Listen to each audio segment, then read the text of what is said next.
Hi, I'm Mike Marino, and this is a brand new episode of Live from My Mother's Basement.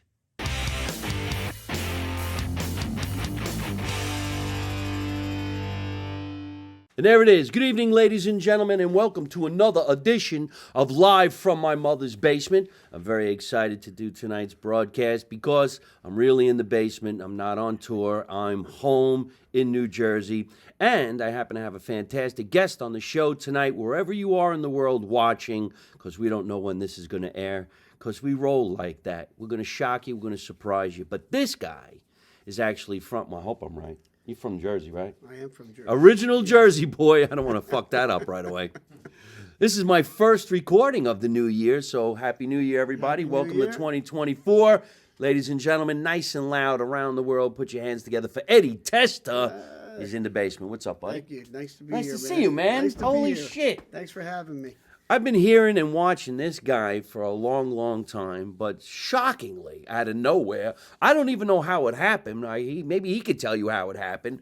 I got to perform with him on the same stage, and it was a Christmas special that sold out in what? I don't know, a couple of days? Yeah, 2-3 days, man. We were. Yeah, Holy shit. All because of you. It has nothing to do with me. I didn't think anybody knew I was going to be there. I think it was you. How did that even happen? I like happen? to say it's you. All right. Well, I like to be blamed for a sellout. You know, it's really tough, too, and it's scary. And I know I was telling you because we've never performed together before.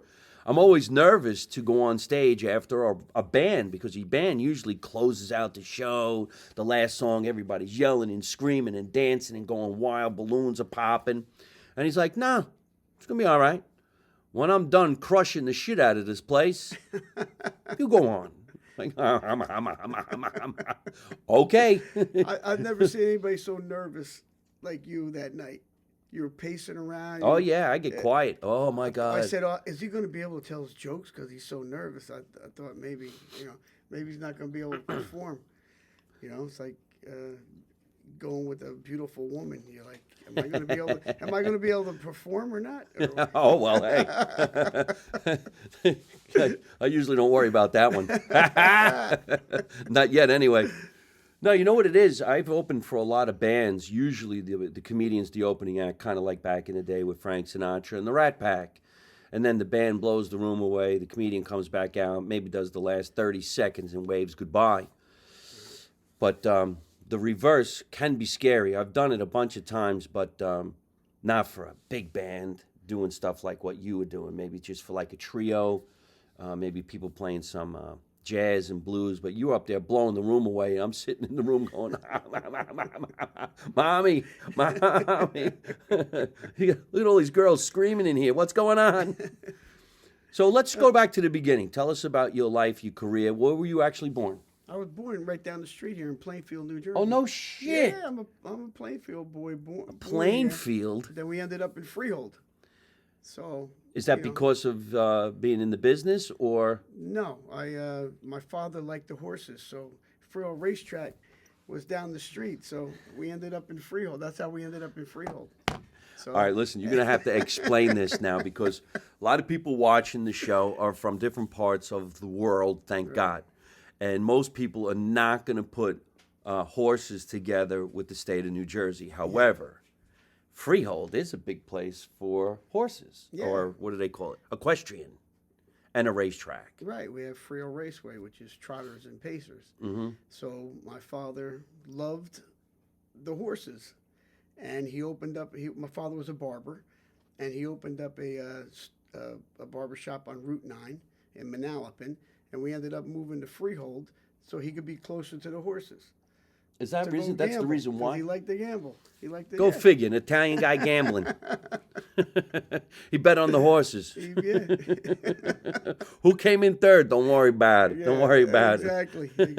But, so that's how we ended up in Freehold. Is that really the reason? Yeah, absolutely. Freehold, New Jersey. Plus, there was an opportunity to open a barber shop there. Oh, he's a barber? Yeah, he was a barber. So he had an opportunity to open up a barber shop with a guy named John,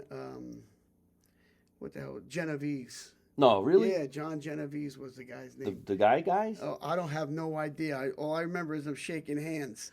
And my father opened up a barbershop in a strip mall.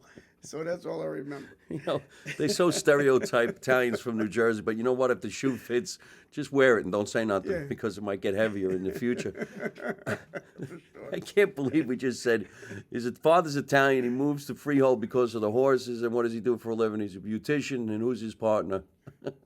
John Genovese. One of the Genovese families. Okay. How much for the haircut? Couple $100. Keep your mouth shut. I don't even have any Nobody hair. knows nothing. Shut up. We'll give you a shave. No kidding. So when you were growing up and your father was cutting hair in a salon in No, he had a Freehold? barber shop. barbershop. It was a barber shop in Manalapan on Route 9, Gordon's Corner Road. And that's we moved different places all the time. We're always moving somewhere different. Matter of fact, he started liking the horses in Aqueduct, so we moved to Philly. Oh, no kidding. Yeah, for a year or two or something. Wow, like that. that's that's a gambling addiction, huh? Oh yeah. Why are you moving? Well, the horses. I can't win in Freehold. I mean, I could give my shot out. An in aqueduct. Remember that one? I Remember actually that really racetrack? don't. I was No? never really into the whole horse thing. Right. When we had our shore house, let's say, the beach guys back in the day, the only guys that went to the racetrack were Irish. Oh. And they went because they didn't want to go to the beach. They didn't have that kind of skin. Yeah. So they went to stay in the shade Yeah. and watch the horses. Although my uncle Tommy, who I do in my act, the old guy, he always went to Freehold. He came home with the paper. Yeah, with the pencil. program, yeah. Yeah. Trying to figure out who's going to the scratch sheet and all that stuff, yeah. Yeah, he always cursed too. Sons of bitches. What's the matter, Uncle Tom? Don't worry about it. Don't listen to me. I don't know what I'm doing. I heard them words every day. My father Really? would come home. Yeah, he goes, we always lost. Holy shit, how this is so interesting. How often did he bet? Every day? Really? Yeah, every day it was open. He was betting somewhere. Then when the Meadowlands came in, it was night and day. Meadowlands, yeah. Yeah. Is the Meadowlands still doing that? Many years later, but yeah. So I guess that's kind of an addiction. It's not really fun. Yeah, I would say he was addicted to it, Didn't make him a bad person, but it is what it is. Yeah, my uncle did it all the time too, but I think it was mostly in the summer when he was, back in the day when everybody rented a beach house on the Jersey Shore for 3 months and then they took off. Yeah. They No. would go to Monmouth Park because Monmouth was mostly a summertime place. That's the thoroughbreds, right? I know Right. a lot about horses. Not a lot about horses, but I know a lot about the racetracks because of that lifestyle that my father was in, Well, those areas down on the Jersey Shore were really known for up-and-coming musicians, the music scene, Asbury Park. Right. So where did you start getting into the music business? How old were you? I was 14, actually. So I was in my first band at 16. But I joined a traveling band when I was 16 years old. And we played all around the Jersey, the colleges and stuff like that. And I started doing that when I was 16. But at 14, what was your reason for 14 getting into it? I mean, and what was your, instrument of choice? Well, actually, you had said you were a drummer. Right. I started off as a drummer. Right. And I was a drummer back in the day, and I used to be in different bands in high school, and actually in seventh and eighth grade, I was a drummer in bands. Just basement stuff like this, somebody else's Basement mother's stuff. somebody else's mother's basement, and we would just jam to whatever song we knew together or whatever, and then when I got into the other band, I didn't play the drums. I just was a singer, so I just sang. I just fronted the band. It's so rare that drummers become the singer or the front man in the band. Right. When I played the drums, I couldn't even sing backup vocals because I couldn't put it together. I was like, I can't do it. You'd be off beat. And my brother was always the singer, and I remember playing the drums. He'd turn around and go, "Would you fucking slow down and stop singing? You sound like shit." What I'm trying to encouragement. keep time here. Yeah. Oh, I know. Oh, shit. I hit the wrong drum. Well, we all, back when I was younger, especially in high school, the Eagles, Don Henley was a singer, drummer, Phil Collins. So, it was that kind of thing that it was normal to be the singer in the band and the drummer, So I enjoyed that.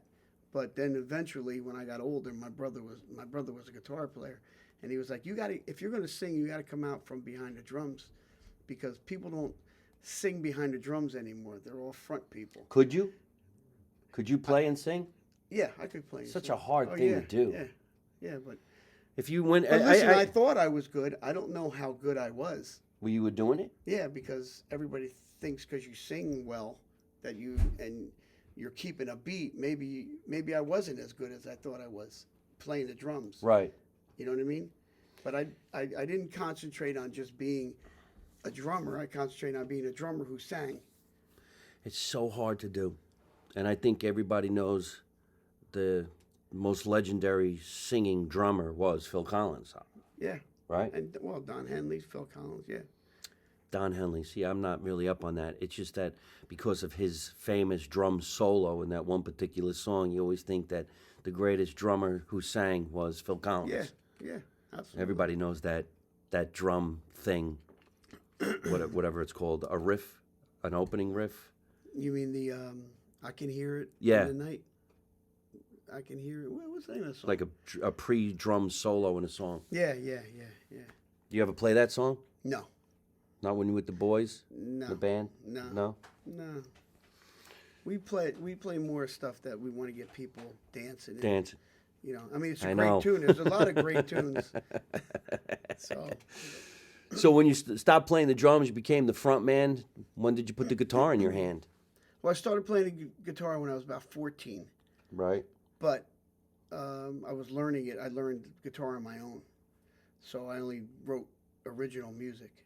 Oh, no kidding. Yeah. You taught yourself how to play? Yeah. So, Whatever happened to the theory of someone who played by ear? Is that still a thing? Oh, yeah, absolutely. You don't read music, you just play by ear. I think everybody in the band I'm in right now, I think only the saxophone player, John Farnsworth, and the keyboard player are the only people that really know how to read music. Do you? No. Really? Yeah. Back in the 70s and 80s, I would have to have my record player or my cassette player, and I would have to sit there and go, like 2 seconds and say, okay, boom, boom, boom, where is this at? Okay, boom, boom, boom, where is that? And then try to figure it out just by listening to little pieces and then piecing the song together. It would take me for hours. Now you can go on YouTube, boom, there's the song. The guy's teaching you the song, you play it. Yo. So, Yeah, you know, it's cheating. Yeah, but it's great. I do it all the time now. We had the Dewey Decimal System. Now you got Google. Yeah. Oh, that's so wrong. So playing by ear, a lot of guys do that? yeah, I think a lot of guys still do that because there's always something little, even though people show you it, but you got to listen. You got to listen to what is going on. There's always something that might not have been taught on the YouTube. The person teaching you the song, they might have missed something. So you go back and you say, that didn't sound right. Then you fix it. So at 14, 16, you started playing in what we used to call back in the day the garage band. You played outside the house because your mother would kill you for making too much noise in the basement. Right. Which the garage really started to annoy the neighbors. But they're like, oh, look at the kids. They'll give that up in about 6 months. Right. And some guys do. Sometimes I wish I would have gave it up after 6 months, but it's been... In your life? It's all... This whole It's time? been my whole life, you know? So when you were a kid, 16, when did you guys start playing? Well, I was in that cover band singing with this band called Grand Union. And then when that ended, I was writing my own songs, and my brother was in another band with a bunch of guys, and my brother was like, why don't you come down? We don't rehearse on whatever day it was. Why don't you come down and we'll all get together and we'll play your songs. We're doing these guys' songs. Let's play your songs. Your brother older or younger? Younger. What did he play? Guitar. Joey, my brother Joey. And so I started going down and showing the guys the songs, and the next thing I know, they were coming with me as a band, and they left the other guy. So, then we rehearsed in in a different, all different scenarios. I mean, we were in people's basements. We were in chicken coops. I mean, it was crazy time of life, but it was like 2.5 years before we even got a gig. We were just learning originals, playing them every day. We got together so much back then. We played and played, and it was like our whole lives. How does anybody, let's say you're 18 now, write a song? That's always so fascinating to me, because I write all my own jokes, but I can't write a song. And I listen to songs from the good old days that have a story, Right. rather than this one hit. They don't even have one hit wonders. They got, I don't know, garbage. But how do you do it? Like, how do you do it? And then if you play music by ear, how do you even write the song? The melody. For me, it just it's the cliche. It just comes to me. I'll just sit down and I'll start strumming some chords, and all of a sudden something just hits me, and I start writing the song. What is the first thing? The lyrics or the guitar? For me, it's the chord structure of what I'm feeling, how I'm feeling, whether I'm sad or I'm happy or I feel soulful that day or whatever. But just like you're saying a song, how do you write a song? I sit there and I watch you, and I say, how does this guy come up with these things in his brain? What makes him tick? I got a sick brain. Yeah, well, I don't know how. Sometimes I say to myself, wow, I wrote that. That's fucking genius. Yeah. I'm like, how did I come up with that? The other day I wrote one of the dumbest jokes. I didn't think it was going to work at all. And I got on stage, and I rehearse now in front of 1,000 people because I don't care. Because if it doesn't work, I'll just come up with something else real quick. Right. I got up in front of 1,000 people last week. I was entertaining on a cruise ship, and I go, you ever walk behind somebody, no matter what you do, you can't get around them? And everybody's like, yeah. And then you go, would you move? Right. It's so stupid, but it's actually a reality. Right. So that's why everybody laughs, because they're like, oh my God, the other day I couldn't get around this guy. I'm like, what, are you in the line?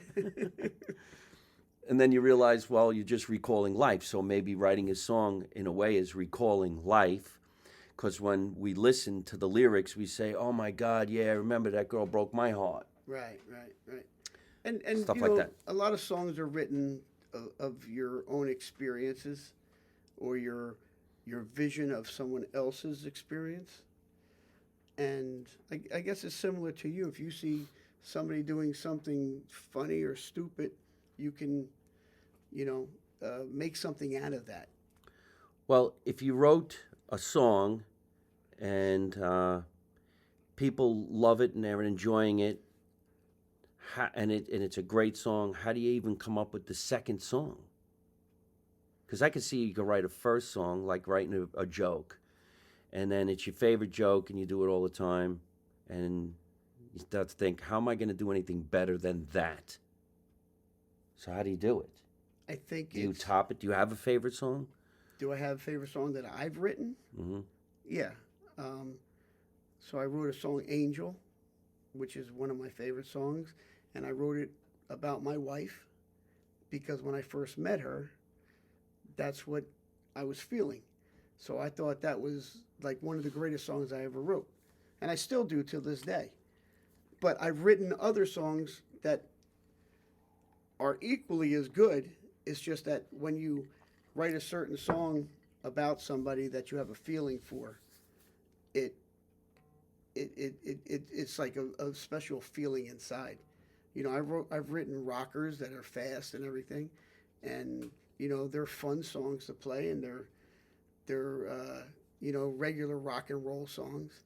But there's certain ones that you just have a connection that when you wrote it for a specific person or for a specific reason, that they seem to be more, I have them more in my heart than I do of just some other rockers or something. So do you have, or have you had, like a compilation of songs on an album? You have Yes. albums, and were those albums in stores? No. In record stores, local, in the area of Monmouth, Ocean County, at one time, yes. but we don't have stores like that anymore. Yeah, nobody does. So, I mean, you know, you're not going to go to Target or what was it, Tower Records, right. the good old days when that was Or jumping. the independent guys, they would take your CDs and Yeah. you know, just put them on their shelves, and people came in and they'd be like, "Who's that?" And oh, I'm listening to him right now. And maybe you sell one, you know, you get $5 or whatever. So how many songs would you say you wrote? Oh God, I've probably got 500 songs written. Holy shit! But I've probably got about 50 recorded. Yeah. Hmm. So and you play them when you play live. I play a lot of them. Yeah. I try to play at least, you know, 5 or 6 a night when I'm playing, because I'm doing covers. People don't really want to hear original music. They want something that's familiar. So that's where the cover band comes in. And in order to play my originals, I sacrifice for the covers. You know what I mean? Yeah. So the covers keep the band together. You get some of a following, and then you can do your originals in between those songs. You know, you do 4 or 5, and if you want to try an original out, like you want to try an original out, and whether it flops or it's good, it's like a joke.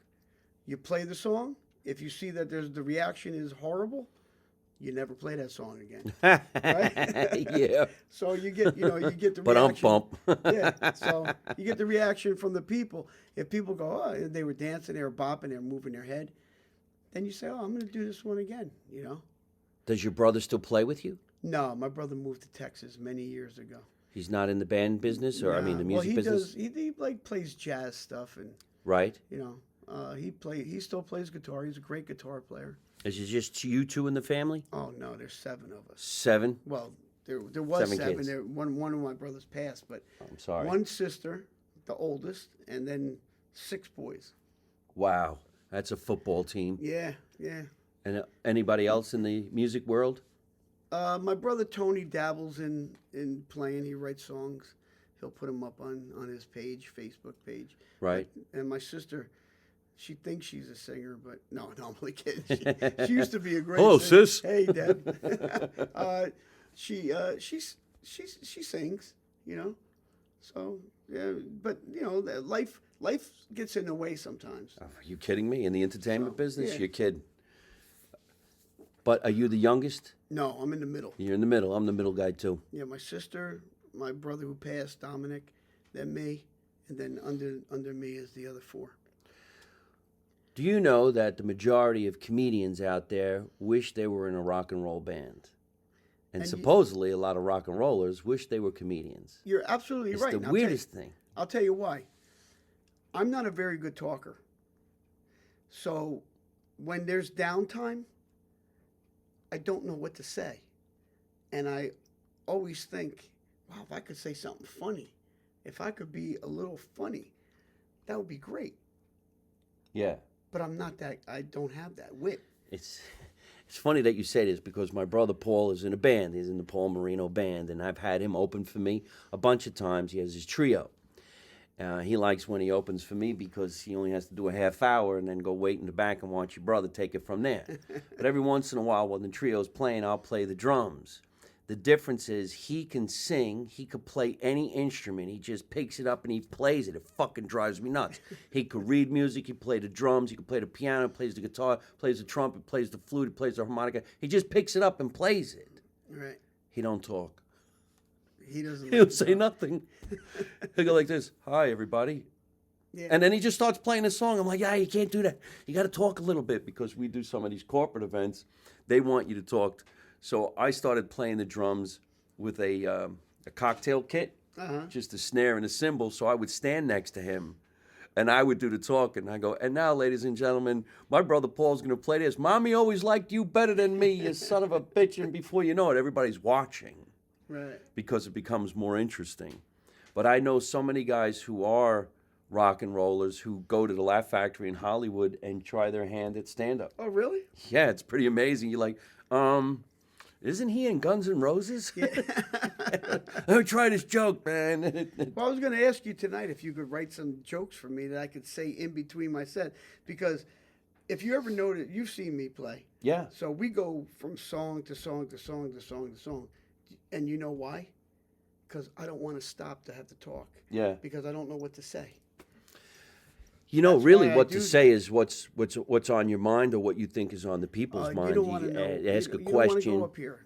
Yeah, right. You don't want to go I up hope there. they like that song. This is an original song. I wrote this song. Tell the story of the song. And then they all turn their backs. They go get a beer while you're trying to play your original song. Is that right? See, I wouldn't even know. I mean, I'd be more interested in No. hearing where it's from, why you did it, and how it went because I'm in the business and I want to know. So I actually would be paying attention. Right, right. Whereas if you're playing a dancing song, I'll be like, you know what? Now I'm going to go to the bar because I can't dance. Well, now as you get people to follow you, now they're interested in your life and your songs, Yeah. and you become friends with them. You know, everybody says, "Oh, we're fans." I think, and I think you'll agree. Most of the time, when people come up to you and they become your fan, but if you've seen them 2, 3, 4 times at a show, they become your friends.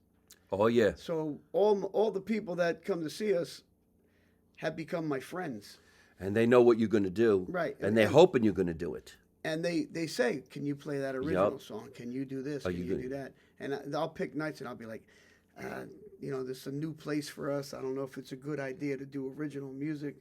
And they're like, "Just do it. What do you care? There's 20 of us that care about it. There's 30 that don't care. Maybe the 30 will care."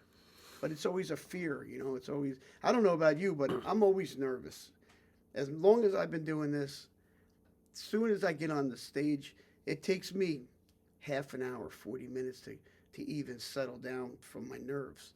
And it could be playing the same place every other week or whatever. I still get nervous. And then, Well, that's actually a good thing because I remember when I was in acting school when I was like 18 years old, I went from high school to the American Academy in New York, and they had Armand Asante come to the school to give a seminar, and he said the day you're not nervous before a performance is the day you're going to bomb. oh, really? Yeah, because you get too cocky. Oh, The nervousness is what humbles you and lets the audience know hey, it's a humble entertainer and he's going to do his best. Let's get ready to rock. Oh. So I'm always nervous. It doesn't take me a half hour to get into it, usually within maybe the first minute. But something happens, and maybe this happens to you too. You're just about to walk on, and I go, oh, fuck, I forgot my act. What do I do? How does it go? What do I say? Yeah. What's the first word? I do As that soon a as you lot. come on stage, I'm like, oh, there it is. I have an iPad now. Right? And I put it up, and my drummer will say, "We're going to do this song first." I said, "I don't remember the first word. I got to go to the iPad, look." Then after I get it, then I'm in. I'm fine. But I have to have that reference. That's actually such an amazing thing that singers memorize that many songs. Oh. The songbook. And they remember the words to the songs. The average person can't even remember the words to one song, and it's their favorite song. We usually screw it up. Yeah, but I also, and when I watch your act, I say, how does this guy remember to go from that to that to that to that to that to that? How do you remember that? So it's equally amazing that we both, we remember songs, but I couldn't remember a joke you told me tomorrow, yesterday. And it could be a joke, any little joke. I wouldn't remember it. I was always told when I was cutting my teeth as a comedian that going on stage with a notepad on a night of a performance was supposedly insulting to the audience that you didn't do your work and you have notes. So I don't go on stage with any notes ever, but there's something psychological of writing the ideas of what I want to do on a piece of paper, and I put it in my back pocket. Oh. So something clicks in my head while I'm performing. If there's something I wanted to try or something I forget, and I go, what did I write down? Oh, yeah, garage sales. Hey, anybody ever go to a garage sale and you buy and then you go into it? Okay. Very seldom do I ever not do I have to pull it out of my pocket, but I always do it because I do get nervous. Like, what if I forget? And then there's also the opportunity of someone heckling me, and then I wonder, what should I do? I've gotten to the point where I can slam the fuck out of anybody at any time. I will sling my tongue and beat the shit out of you, because as far as I'm concerned, you shouldn't have bothered me while I was performing. Right. And there's also you know, I don't want to take the opportunity to be the bashing guy. I want to be the nice guy. So I actually suck them in. They don't even see it coming. Now they're part of it, and they usually just shut up right away. They're like, oh, fuck, man. Let me hide. Yeah. But there's always a mean person. Usually a heckler is just having the most fun, like a person who walks right out in front of you and starts dancing like crazy. You kind of, maybe you look at them like, could you go over there? But they're the ones having the most fun. Yeah. But we welcome that. That's what we want. Yeah.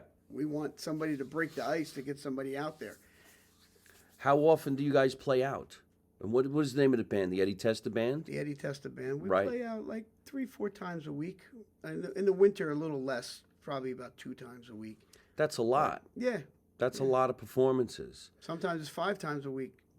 That's great. Because we hate to say no, because there's going to come a time where nobody's going to want you. So when they want you, we just keep coming. I think the same way. I never say no. Yeah, I'll be there. Okay. Right. What mountain do I have to climb? Okay. Exactly. How do you take a truck? Where are we going? I'm trying to slow down a little bit. I'd rather just do big things, but I enjoy what I do. Well, that's the other thing, you know. For me, I'm sure my wife would like me to be around a little more. But when we are around and I'm doing nothing, I'm sitting there like this. I'm like, it's Friday night. It's 8 o'clock. Okay, we went to dinner. What are we going to do now? I want to practice a song, sweetie. What do you think? Yeah. She calls it bling blinging. Oh, bling what are you blinging? bling blinging now? Get out the bling.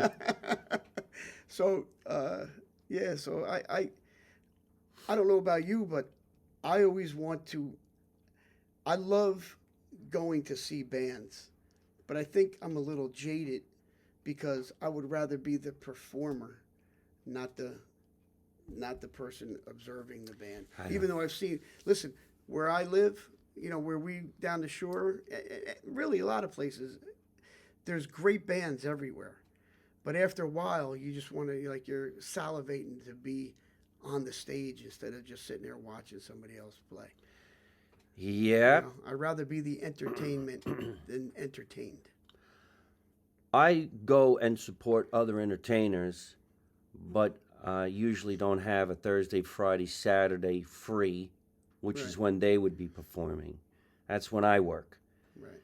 If there's a Sunday through a Wednesday where somebody's getting on stage, or I get to go see a band play, I actually hide. I don't want to talk to nobody. I just want to be alone. I want to enjoy the show. Right. I've done many things like that where I just disappear. I open for Robert Davi a lot. He's an actor who's been in a lot of movies. He was in License to Kill. He was in The Goonies. He's had his own TV series. Famous guy. You would know him if you saw him. But he does a Sinatra review, and when he does it, he has like a 22-piece band, and they're huge. So when I get to open for that type of thing, I wear a tuxedo. You walk out on stage in front of the band, and the band has to sit there while I'm performing because they play you on. You hope that the band doesn't look at their cell phone. They actually laugh at what I'm doing because the audience can see it. Right. But it's the greatest feeling to be part of that. And then I introduce him, and all he has to do is take the baton and go, because now the audience is on high alert. They're hot. They're ready for it. They usually will say, you got to do 20 minutes, or you got to do 15 minutes. And I always tell the singer, let me get the audience hot. When they're ready, I'll just introduce you, so don't worry. If it's 15, great. If it's 20, great. But if I got them in 10, take it. Yeah. Because I'm not gonna be able to beat it. Just take it and go. So he's so comfortable with me that he just says, do whatever you want. And he knows I'm not gonna do any dirty material, and I know how to roast everybody, and I put him in a great position.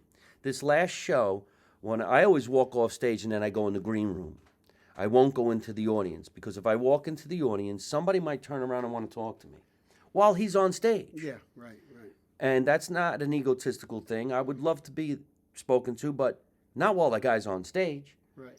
He's going to hear it. He might be upset with it. So this last time we did a show, and he came up to me after the show, and he goes, I always forget to tell you, I always appreciate the fact you don't walk into the audience and you wait for me to finish, and then you come back out and say goodnight, and then we go. And I go, just for that reason.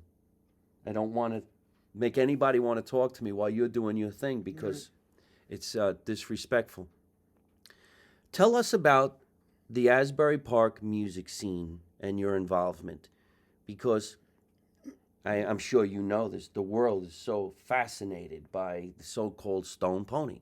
No matter where you go, I mean, I'm not even in a band, and people say to me, "You know that place, the Stone Pony?" I'm like, "Yeah, yeah, okay." We're in Dubai. You guys see this? What? Yeah. People love the Stone Pony. I mean, it's legendary for Southside Johnny, obviously Bruce. So that whole Asbury sound, the Asbury sound is called SOAP, Sounds of Asbury Park. Oh, is that right? That's back from back in the 70s days. No, I didn't even know that. Yeah, it's called SOAP. So a lot of times, like I'm a soap band because you got horns, you do that R&B type music. I do Southside, I do Bruce, obviously. Oh, so you that's can't great. be down the shore if you don't do those guys because that's what people come down there for. But back in the day, it was called soap bands. So Sounds of Asbury Park. And I got my start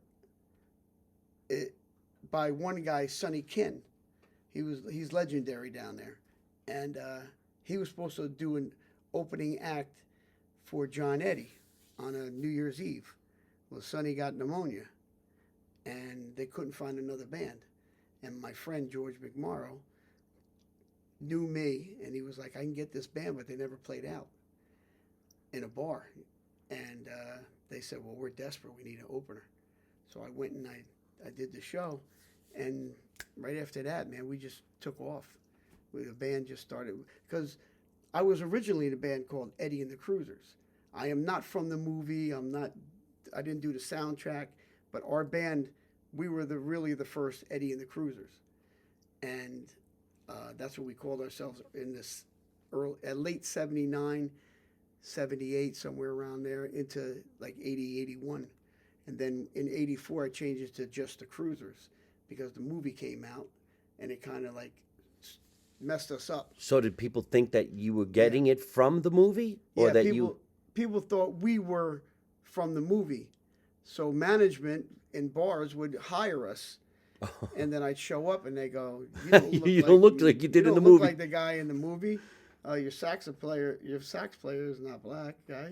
Oh, wow. And, but they would hire us thinking that we were going to be that band just because our name was Eddie and the Cruisers. So this first performance that you're talking about, that was at the Stone Pony? Yeah.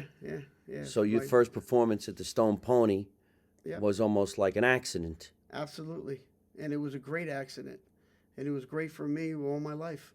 So then when you played there, then they said, okay, well, you play here whenever you want now. Well, it wasn't that easy, but we got a lot of opening acts of bands that came through there. National acts would come through the Pony.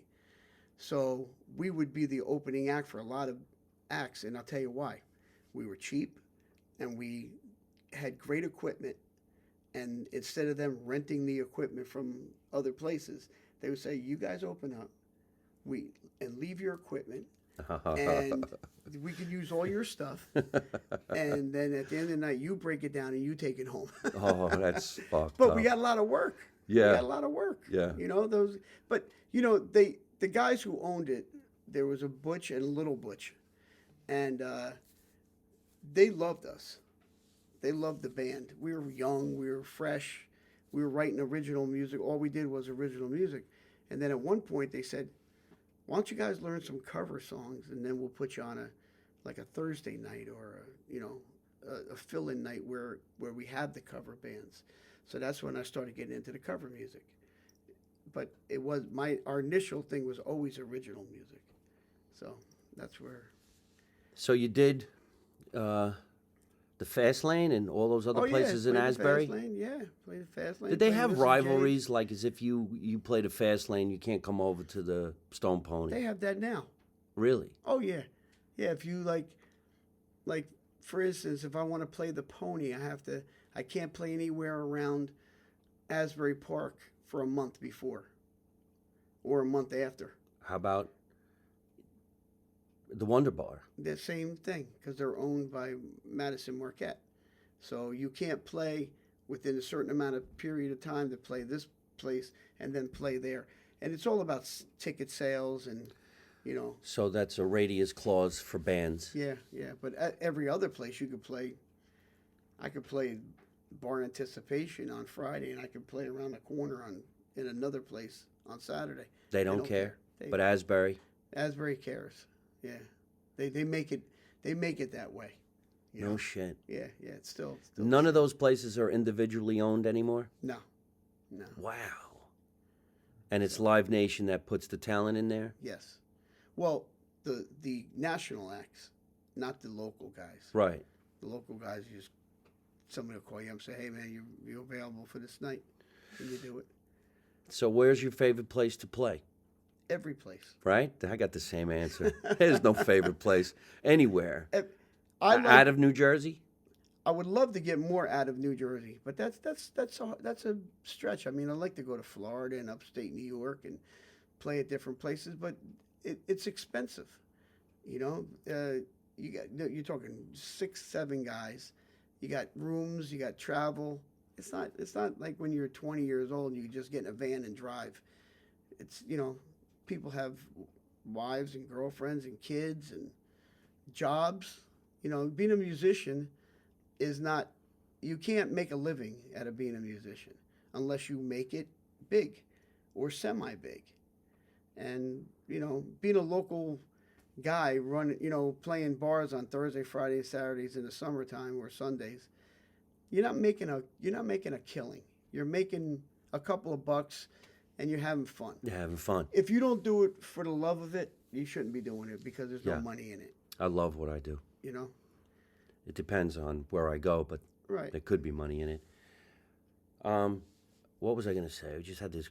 Are you doing Light of Day in January? This January? Yeah, actually, I'm doing January 21st. I'm doing the Best of the Cover Bands at the Wonder Bar.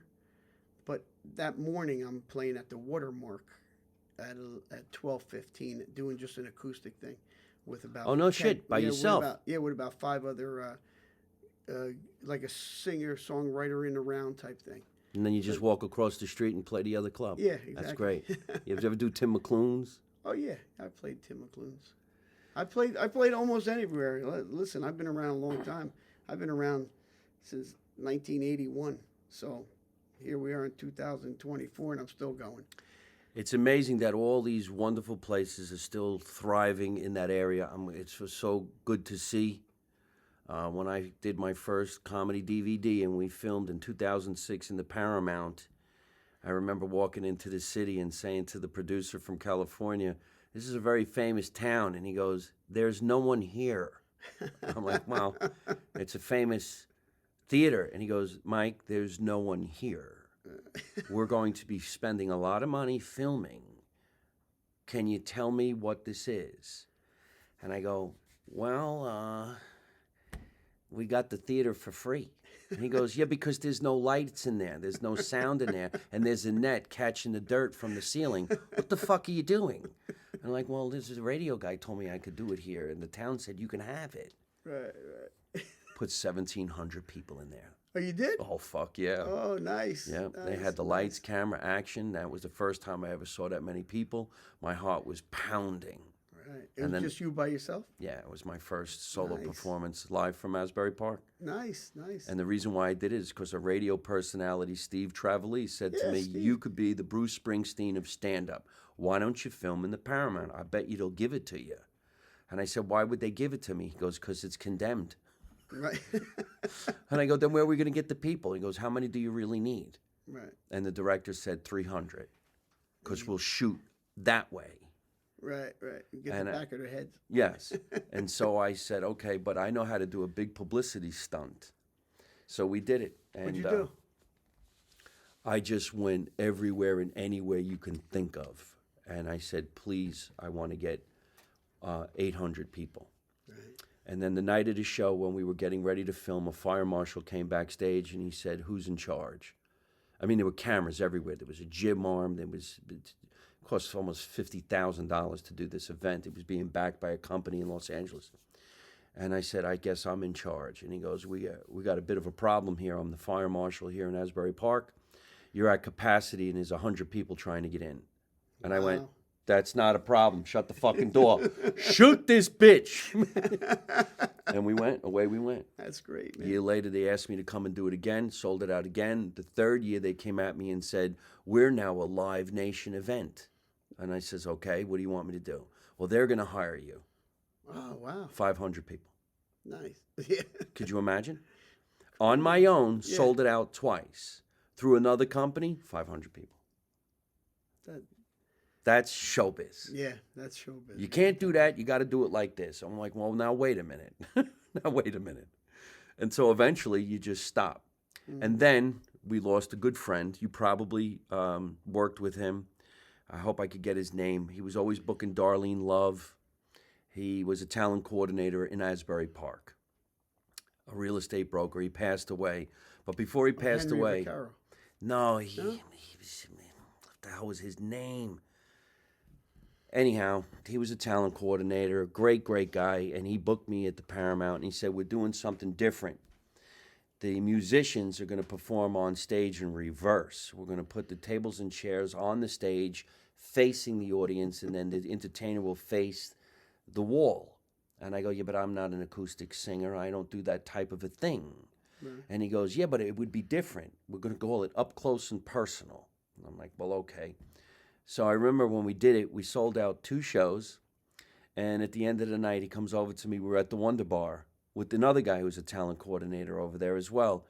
And he goes, damn it, we could have sold out 3. And I'm like, we could have did the theater. What the fuck is with you people? Yeah, right. 250 times 2. I could have did 1,500. Why does everybody got to come up with their own idea? Right. Leave it alone. Yeah. Leave it alone. Sometimes you let people get in your way that you think are better at what you do than what you do, and it doesn't work out that way. Just crazy. We put faith in people that don't have the knowledge to do what we want, or they're here and we feel we're here, so let's listen to them. Yeah. You know? Yeah, like an agent or a manager.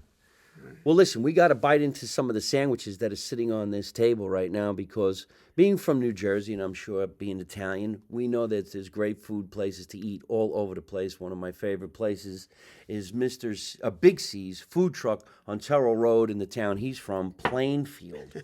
So we have these great sandwiches sitting right here. Look at that. Look at that. Isn't that great? Where's mine? Yeah, this is a, look at how nice he put cellophane around it because he knew we were going to hold it like an ice cream pop. This is a turkey, lettuce, tomato, mayonnaise. Well, there's no mayonnaise on it. I told him to make them individual. So I got mayonnaise over here and chipotle if you want any of this to blop it on your sandwich. Ladies and gentlemen, this food was presented and donated by our friend who's got this incredible food truck, BAM. His name is Mr. Big C's Italian Grill, 908-403-3172, 200 Terrell Road in Plainfield, New Jersey. He likes to say he's from Scotch Plains, but it's actually in Plainfield. It's like a block away from being in Scotch Plains. It's not just a food truck. You can get anything, and the guy is a gourmet chef. His name is Clemente. I love going there. I love this guy. Bada boom, bada bang. Let's eat. Bread's great. One thing about New Jersey, there's always good bread because I live in California and they don't have good bread. The best bread in California is called Wonder. And they wonder where you got it. Absolutely fantastic, and I'm sure everybody's looking at the bottles that are sitting on the shelf back here. I got a friend, his name is Dan Liebeson. And he's got this new product. It's called Vibe, and Vibe is healthy drinks. It's not like drinking Coca-Cola, which is what I always do. This is my year to stop drinking Coca-Cola. I'm going to try drinking some of these healthy drinks. He donated some of this stuff here tonight. I got lemonade, tropical punch. I got tropical punch. All right, let's shake it. Let's taste it. Bible.com. It's got a kick to it. It's got a kick to it. Needs some ice. We didn't put any ice in it. Energy tea. How's yours? Delicious. Delicious. I just had to pay him another $100 to say that. I'll say delicious again. $200. Send us your money. In between each thing, I'm going to say delicious. You know, sometimes being an entertainer, we'll see if we can get Eddie to agree with this. Sometimes we play for food. That Not has too happened. often, Eddie. Look, there's no money, but the sandwiches. The sandwiches? The sandwiches. And everybody I don't know gets how to one, say too. Just one. Do I really say it funny? The sandwiches are fantastic. I love when we get to eat backstage. I don't eat before I perform because I'll have to burp while I'm performing. I don't know if I'm a the same singer, way, yeah. you know. But we get some really incredible food, and in New Jersey, the food is just fantastic normally wherever you go. The diners, the sub-sandwich places, the pizza parlors. How about the fried chicken places? You know I have a fried chicken place, right? No. You didn't know I own No. a fried chicken place? All right, let's bang it out. Tell everybody. Tell everybody where they can find this fried chicken place. I had Tom's no River. idea. You didn't know that? No. I thought that's why you invited me here. No, I I don't thought want I was going to bring chicken. You know, Steve Trevelise, every time he calls me, he says, come down to the radio station. I go, why can't we just do it over the phone? He goes, then I don't get any chicken and No ribs. shit. Steve Trevelise, ladies and gentlemen, he's a great radio Yes. station personality on 101.5 here in the great state of New Jersey. That Steve Trevelise is also a comedian. Tell us about the chicken place. So me and my wife have owned this chicken place called Chicken Town. Chicken Town. Yep, on Fisher Boulevard in Tom's River. Been there 30 years. Why didn't you bring any chicken? See, I knew that was going to come up. Why didn't I bring any chicken? Because you told me you had sandwiches. I wanted to see what this thing was called a sandwich. How do you say it? Sandwich. You don't say sandwich. Sandwich. You say sandwich. Sandwich. He says sandwich. All right, listen, he just dropped the He challenge. puts a G in there. We're going to have to do the Eddie Testa podcast with me, part 2, and it'll be all about the chicken You're place. going to come down to the chicken place. Holy and we're shit. going to do it. You have chicken, ribs, seafood, salads, all kinds Ribs? of stuff. Yeah. Tom's I River? thought you knew that. That's why you invited me. No. I thought Steve was like, hey, get him up to your place. Make sure he brings the chicken. I and didn't work ribs." with you because of Steve. I worked with you because of Drew-Am. Yes. But I knew you already. Well, I knew knew you of too, you. but like I said, I perform on the weekends, so I never get to go see too Right. many shows. The Light of Day is where we really got to see all the different bands. Right. And now that we're buds, if you're playing somewhere and I'm not doing anything, I want to come and hang out and watch. So I'll see you in And, 2025 somewhere. Hey, maybe we'll do another Christmas show in Well, 2024. that's already in the works. I did so- had a great time, and this year I will like to play the drums. Absolutely. band. Absolutely. Tell everybody where they can find your band. Well, we're Websites. We're on, EddieTestaBand.com. We're on Facebook. We're on Instagram. We're on TikTok. Little things here and there under Eddie Testa or EddieTestaBand.com. EddieTestaBand.com. Make sure you guys go follow my man, Eddie Testa. Over 500 original songs in his library, which is absolutely out of control. He's been in a band for most of his life. He's a great musician, plays the drums, plays the guitar. He's the lead singer. He doesn't like to talk too much, but we're going to work on that. Yeah. I'm gonna get And now you- we just found out that when we go to hear him play, we could sit in the audience with his chicken. And we're going to eat his chicken. Tell us about this chicken place just one more time, because I got to write this down myself. Chicken Town, Tom's River, Fisher Boulevard. Chicken Town. Right. One place? Yeah, just one place. Are you- We own the one in Tom's River. There is another one in Bricktown. Oh, no kidding. Yeah. Is My friend bought the one in Bricktown. I bought the one in Tom's River. Chicken Town. Because you know I worked in chicken all my life. No, I didn't know this. Come on, man. I'm I here thought here you for did good- a background check on I me. You didn't. do No, this background is check? about being a musician. I've been in chicken my whole I life. told you musicians don't make any money. We gotta work. I'm putting a plea out there. Pay musicians more money, please. Yes. Pay them as much as you pay the He wants to comics. get out of the chicken business. Listen, we got to get going, ladies and gentlemen. We had a lot of fun here with my friend, And the the chicken sandwiches. owner, and a great, great talent. You got to go watch the Thanks for band having play. And when you go, let me know. I'll meet you there. I'll bring the sandwiches. I'll bring some Bible, and we'll have some chicken in the back. Absolutely. All right. We got to go, ladies and gentlemen. I'm Mike Marino. Thank you so much for watching another episode of Live from My Mother's Basement. Remember, let's make America Italian again. The motto is, you don't know nothing, you don't see nothing, and you don't say nothing. And how do I end every single one of my podcasts by saying the same thing with my guest? Don't take no shit. You got to say it with me. Oh. Ready? Well, what Don't is it? don't Say take it. no shit with nobody. Oh, okay. Ready? Yep. Don't take no shit from nobody. Yeah, pretty good. All right. Bye, everybody. Goodbye. Hey, folks, I hope you're enjoying watching my podcast live from my mother's basement. We're having a lot of fun, and I'm going to have a lot of great guests on the show in the future. So if you like it, hit like. You could also leave a comment. You could subscribe to my YouTube channel and watch other funny videos. And you could also listen to my podcast on your favorite podcast app like Spotify and iTunes.